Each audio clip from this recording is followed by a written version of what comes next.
이 세상에 빈부의 격차가 존재하듯 영적으로도 빈부의 격차가 존재하겠습니까?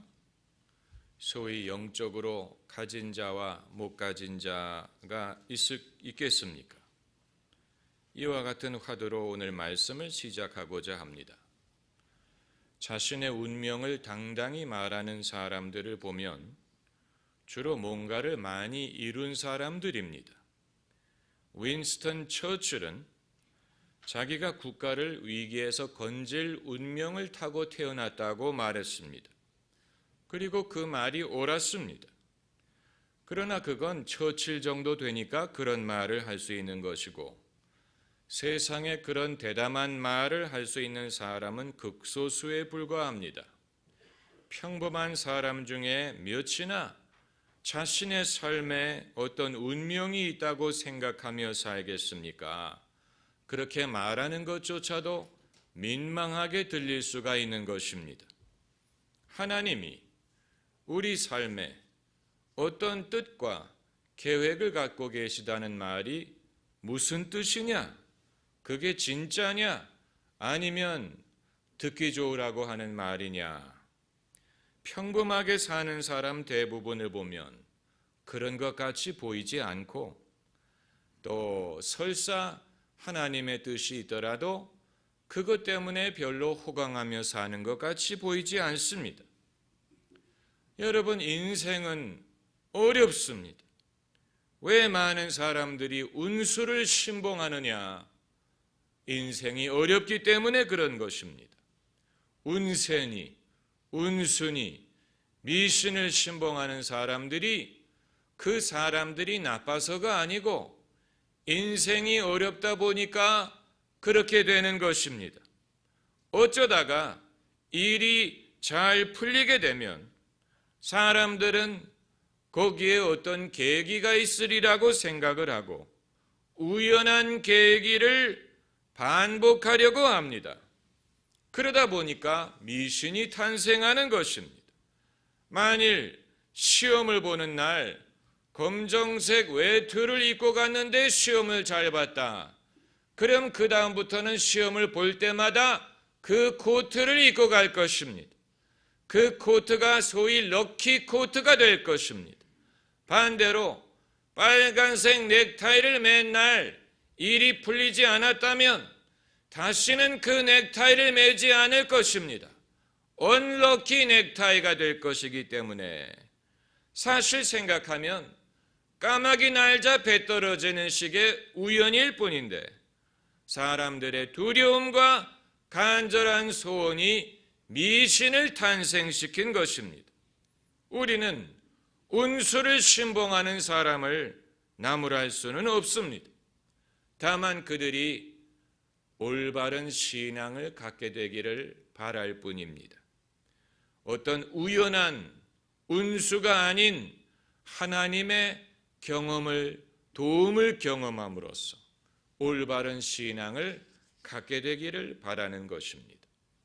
여러분, 각 사람은 자신의 운명에 대하여 하나님 앞에서 해답을 찾아야 됩니다. 코람데오라는 말이 바로 그런 뜻입니다.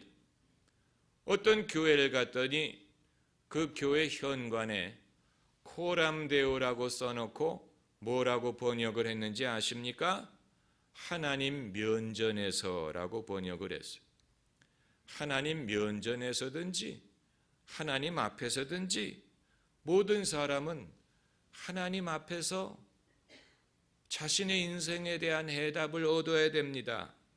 누가 대신 찾아줄 수 있는 것이 아니에요.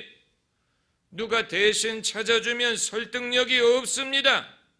내가 하나님과 씨름을 해서 나를 향한 하나님의 약속, 하나님의 뜻, 하나님의 계획을 찾아야 됩니다. 한국 사회에 지나친 학원 문화가 교회에도 영향을 주어서 많은 사람들이 교회를 다니는데 학원 다니듯이 다닐까 우려가 됩니다. 학원에서 기출문제만을 뽑아가지고 정답을 먹여주는 것처럼 교회도 신앙과 인생에 대한 정답만을 뽑아서 알려주기를 기대한다면 그것은 영적으로 게으른 것이고 실수하는 것입니다. 교회가 학원의 역할을 해줄 수가 없고 성도들도 그런 기대를 하면 안 됩니다. 그것은 최소한의 노력으로 최대의 성과를 거두려고 하는 것입니다. 사람이 자신을 향한 하나님의 뜻은 하나님과 씨름을 해봐야 알 수 있습니다. 하나님과 씨름해야 됩니다. 그것이 불경스러운 일이 아닙니다. 가까운 사람은 씨름을 합니다. 친한 친구는 싸우다가 화해하다가 싸우다가 화해하기를 반복하면서 미운 정, 고운 정이 생기지만 한 번도 싸운 적이 없는 친구는 친한 것이 아닙니다. 이스라엘 백성은 하나님과 늘 다투었습니다. 그러다 보니까 하나님과 미운 정, 고운 정이 생긴 것입니다. 하나님을 알아야 하나님과 다툴 수도 있고 하나님께 의문을 제시할 수도 있고 하나님의 응답을 받을 수도 있고 때로는 하나님을 탓할 때가 있지만 하나님의 선하심을 경험할 수가 있고 그러면서 우리의 신앙이 자라는 것이고 우리가 신령한 지혜를 얻는 것이고 인생의 목적을 깨닫는 것입니다. 누가 대신 알려줄 수 있는 것이 아닙니다. 내 운명, 나를 향한 하나님의 계획, 몰라도 살 수 있지만 모르면서 산다면 적어도 그리스도인은 불행한 것이고 불쌍한 것이고 그 신앙이 별로 도움이 되지 못하는 것이고 그에게 의미가 없는 것입니다. 아브라함은 자신의 운명이든 자기 아들의 운명이든 알지 못했습니다. 알았다면 가르쳐 주었을 것입니다. 그러나 몰랐기 때문에 하나님의 인도를 따라 순종한 것뿐입니다. 하나님이 아브라함에게 이삭을 모리아산으로 데리고 가서 번제로 바치라 하고 아주 어려운 주문을 하십니다. 그를 시험하셨다고 했습니다. 아브라함이 순종했습니다. 그래서 이삭을 데리고 모리아산으로 올라가는데 아들이 물어봅니다. 아버지요, 내 아들아, 내가 여기 있느니라. 우리가 땔감으로 쓸 나무와 불은 있지만 번제로 드릴 양은 어디 있나이까? 아브라함이 뭐라고 대답을 합니까? 그래서 말하기를 하나님이 당신을 위하여 예비하시리라. 여기에서 여호와 이레라는 믿음의 고백이 나왔습니다. 그런데 모리아산에 올라가서 자기 아들을 묻고 잡으려고 할 때 천사가 그를 부릅니다. 아브라함아, 아브라함아, 이제야 내가 나를 경외하는 줄 아노라. 내 아들에게 아무 일도 하지 말라. 그리고 아브라함이 눈을 들어보니까 수양이 뿌리 나뭇가지에 걸려있는 것을 보고 그 양을 이삭 대신에 하나님께 바쳤다고 했습니다. 이것이 이 유명한 모리아산의 아브라함의 순종 이야기예요. 사람이 자신을 향한 하나님의 계획을 아는 것은 어렵지만 그것을 알기 위해서는 첫째는 순종이 필요합니다. 아브라함이 순종했습니다. 하나님은 미래를 다 알려주지 않고 우리가 현재 알고 있는 하나님의 뜻을 믿음으로 순종하기를 원하십니다. 군대에서 하는 말이 있습니다. 이전의 명령을 순종하노라면 새로운 명령을 받는다. 새로운 명령이 오기 전까지는 이전의 명령을 순종하면 된다. 아브라함도 그렇게 했습니다. 그리고 둘째는 믿음이 필요합니다. 믿음은 눈에 보이지 않는 것을 믿는 것입니다. 하나님이 모리아산에서 어떤 일을 행할지 모르지만 믿고 순종하는 것입니다. 그래서 아브라함이 말하기를 하나님이 당신의 산에서 예비하시리라. 어떤 식으로 무엇을 언제 예비하실지 모르지만 그러나 신뢰하는 것입니다. 그게 믿음이에요. 미리 알려주면 좋지만 미리 알려주지 않습니다. 순종하면 알게 됩니다. 그리고 세 번째로 하나님의 뜻을 알기 위해서는 아픔이 수반됩니다. 아브라함이 이삭을 데리고 가면서 얼마나 마음이 괴로웠겠습니까? 아무에게도 말할 수 없는 괴로움입니다. 사람이 하나님의 뜻을 안 후에 고난을 당할 수도 있지만 고난을 당한 후에 하나님의 뜻을 알게 될 수도 있습니다. 올림픽 공원에 전시된 엄지손가락 모양의 조각물을 만든 사람이 이런 말을 했습니다. 창작력은 고통의 산물이다. 우리가 잘 아는 19절에도 한떨기 국화꽃을 피우기 위해 소쩍새는 봄부터 울었다고 하지 않습니까? 사람은 고통의 경험을 통하여 깨달음을 얻습니다. 그리스도인은 고통의 경험을 통하여 하나님의 음성을 듣고 하나님의 뜻을 깨닫습니다. 운명이라는 것을 깨닫습니다. 왜 예수님이 자기 목숨을 구하려 하는 자는 잃을 것이요 자기 목숨을 나와 복음을 위하여 잃는 자는 구원하리라고 말씀하셨는지 이해가 됩니다. 구하려고 하면 잃고 잃으면 구합니다. 운명이 반드시 나의 만족을 위한 것이 아닙니다. 거기에 열쇠가 있습니다.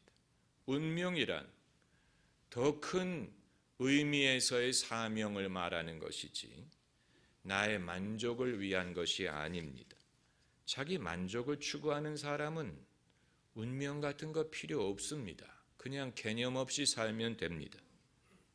만일 하나님이 여러분에게 학벌을 허락하시는 목적이 여러분이 만족을 얻고 어느 정도 돈을 벌고 그렇게 많이 버는 것도 아니지만 어느 정도 명성을 누리는 것이 다라면 그건 하나님을 오해하는 것입니다. 만일 하나님이 우리에게 재물을 허락하시는 목적이 우리로 하여금 사치하고 방탕하고 떵떵거리며 살기 위한 것이라면 그건 졸부나 생각하는 것입니다. 그렇지 않습니다. 실제로 큰 부를 누렸던 사람들의 경험담을 들어보면 얼마나 그것 때문에 고생을 했는지 몰라요. 많은 사람들이 그들을 욕하고 그들을 폄하하고 그러면서도 돈을 달라고 손을 내밀었습니다.